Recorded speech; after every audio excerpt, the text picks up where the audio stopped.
ضرورت ہے، نہ ہمارے رکوع کی ضرورت ہے، نہ ہمارے سجدے کی ضرورت ہے۔ اللہ تو یہ چاہتے ہیں کہ میرا بندہ جس کو میں نے بنایا، جس کو میں نے پالا، جس کو میں نے بڑا کیا، وہ بندہ میں اس کو میرے سامنے جھکتا ہوا دیکھنا چاہتا ہوں۔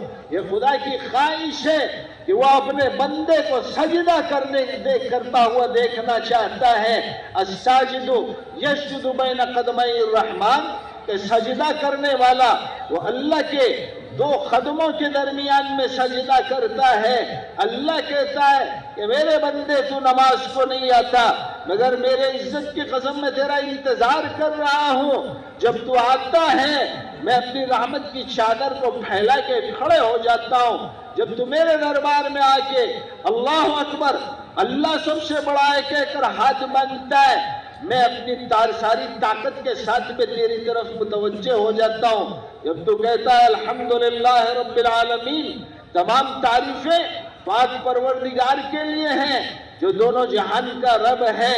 اللہ کہتا ہے کہ میرے بندے نے سچ کہا، میں ہی ساری کائنات کا پروردگار ہوں، پالنے والا ہوں، رب میں ہی ہوں۔ پھر بندہ کہتا ہے الرحمن الرحیم، کہ میرا اللہ رحمان بھی ہے، رحیم بھی ہے۔ یہ اللہ دنیا میں بھی میری مغفرت کرنے والا، مجھے پالنے والا، مجھ پر رحم کرنے والا، آخرت میں بھی مجھ پر رحم کرنے والا ہے۔ اللہ کہتا ہے کہ صدق عبدی، میرے بندے نے سچ کہا، میرے علاوہ کون میرے بندے پہ رحم کر سکتا ہے؟ اللہ کے ایک بندہ کہتا ہے مالک یوم الدین، کہ میرا اللہ تو روز جزا کا مالک ہے۔ اللہ کا کہتا ہے کہ میں تیرا بدلہ دوں گا، ایاک نعبد و ایاک نستعین، کہ جب مدد کو مانگتا ہے تو اللہ کہتا ہے کہ میرے بندے میں ہی تیری مدد کر سکتا ہوں، دنیا کی کوئی طاقت تیری مدد نہیں کر سکتی۔ اللہ جب اپنے بندے سے بات کرنے کے لیے نماز جیسی چیز کو بنایا تو بندے نے عمل سے اس کا انکار کر دیا۔ اللہ انتظار کرتے کرتے دوسری نماز میں اس کا انتظار کرتا ہے، یہ وقت بھی بندہ گزار دیتا ہے، پھر اللہ انتظار تیسری نماز میں کرتا ہے۔ روزانہ 5 وقت بندے کا انتظار کرتا ہے۔ جو بندہ آ گیا اللہ اس کو اپنی رحمت کی چادر میں ڈھانک لیتا ہے۔ جس بندے نے آنے سے انکار کر دیا اللہ تعالیٰ اس کا انتظار دوسرے دن کرتا ہے۔ یہ خدا اپنے بندوں پہ بڑا رحیم ہے، بڑا کریم ہے۔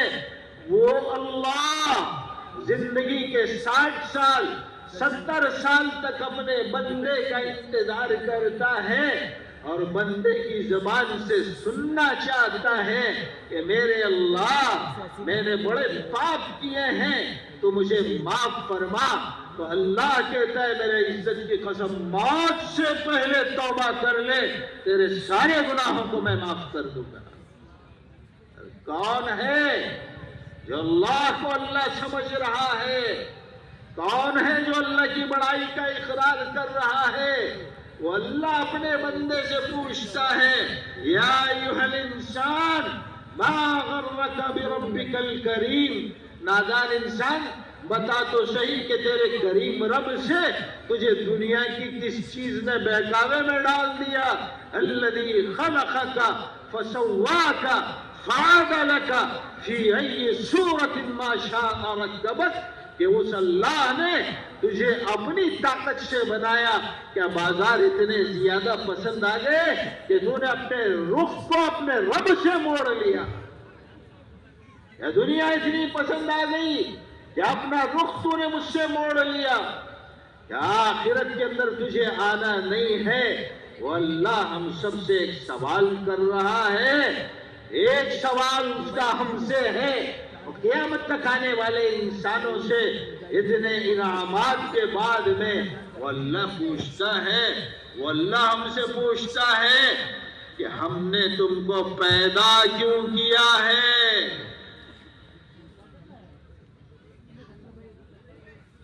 افحسبتم انما خلقناکم عبثا وانکم الینا لا ترجعون، نادان انسان بتا تو صحیح کہ دنیا میں نے تجھے کھیل کود کے لیے بھیجا تھا، یا تجھے لوٹ کے میرے پاس آنا نہیں ہے؟ یہ ایسا سوال ہے کہ جس کا جواب ہم کو اسی دنیا کی زندگی کے اندر تلاش کرنا پڑے گا۔ آج انسان اپنا محاسبہ نہیں کر رہا ہے۔ ایسا سوال ہے ہر انسان سے کہ اگر اس سوال کے جواب کو تلاش کر کے عمل کرے گا، اللہ کی قسم آنے والی زندگی کے اندر راحتیں ہی راحتیں ہوں گی۔ اور ہم نے نہ خدا کی پکار کو سنا ہے، نہ خدا کے سوال کو سنا ہے، نہ اپنی زندگی کا محاسبہ کرنے کے اوپر لگے ہوئے ہیں۔ بس زندگی کو ایک دیوانے کا خواب سمجھ کر بھاگ رہے ہیں کہ ہمارا رخ اللہ سے ہٹ گیا ہے، ہمارا رخ دنیا کی طرف ہو گیا ہے۔ وہ اللہ کہتے ہیں نادان بندے، جب میں بنا سکتا ہوں تو بگاڑ بھی سکتا ہوں، جب میں بنا سکتا ہوں تو اجاڑ بھی سکتا ہوں۔ تجھ کو میں نے بنایا، اب تجھ کو ختم کیسے کروں گا؟ الذی خلق الموت والحیات لیبلوکم ایکم احسن عملا۔ وہ ذات ایسی ہے کہ جس نے موت کو بھی پیدا کیا، زندگی کو بھی دیا۔ کیوں؟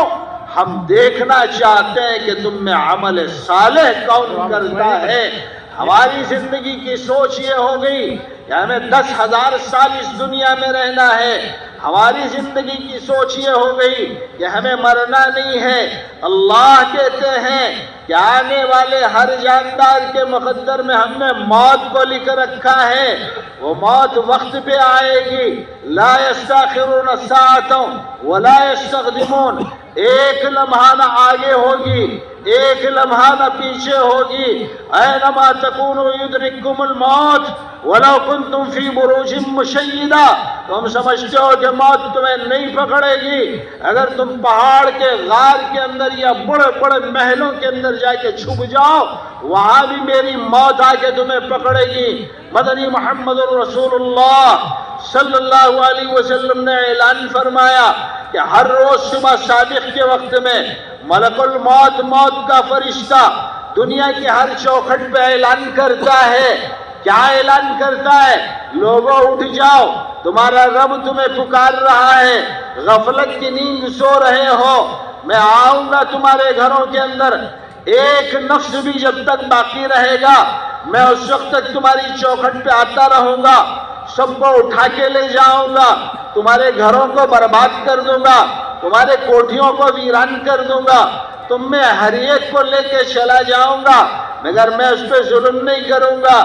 مومن مسلمان بندہ ہے، ملک الموت کی آواز کو سن کے خدا کے دربار میں حاضری کے لیے کھڑا ہو جاتا ہے۔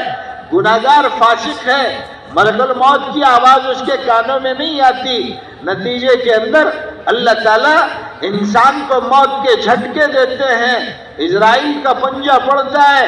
یہ 70 سال جینے والا، اپنے مال پہ گھمنڈ کرنے والا، اپنے کوٹھیوں میں بیٹھ کے عیش و عشرت کرنے والا، اپنے بیوی بچوں کی راحتوں کے لیے اللہ کے حکموں کو توڑنے والا، جب خدا کے اسرائیل کا پنجہ اس پہ پڑتا ہے اس کے ہوش ختم ہو جاتے ہیں۔ سب سے پہلی جو چیز اس کے اوپر لاگو اللہ کی طرف سے ہوتی ہے، اسرائیل اپنی انگلی کو اس کے زبان پہ رکھتے ہیں، وہ بول نہیں پاتا، وہ دیکھتا ہے۔ لوگ کہتے ہیں کہ بھئی سکرات لگ گئی، لوگ رشتہ داروں کو فون کرتے ہیں، بلاتے ہیں، خبر دیتے ہیں کہ بھئی آ جاؤ، فلاں کا انتقال ہو رہا ہے، بات کر نہیں پا رہا ہے۔ بیٹا ایک طرف سے آتا ہے، بہو ایک طرف سے آتی ہے، بیوی ایک طرف سے آتی ہے، بیٹی داماد ایک طرف سے آتا ہے، لا کر اس کے منہ میں پانی کوئی ڈال رہا ہے، چمچ سے، چھوٹے چمچ سے کوئی دودھ ڈال رہا ہے۔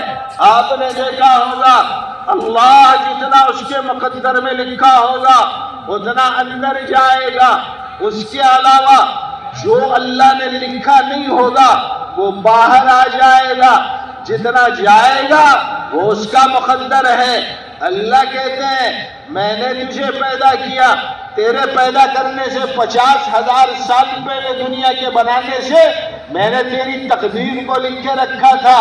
ایک دانہ تیرے روٹی روزی کے اندر میں نے کم نہیں کیا، ایک خطرہ پانی کا میں نے ختم نہیں کیا۔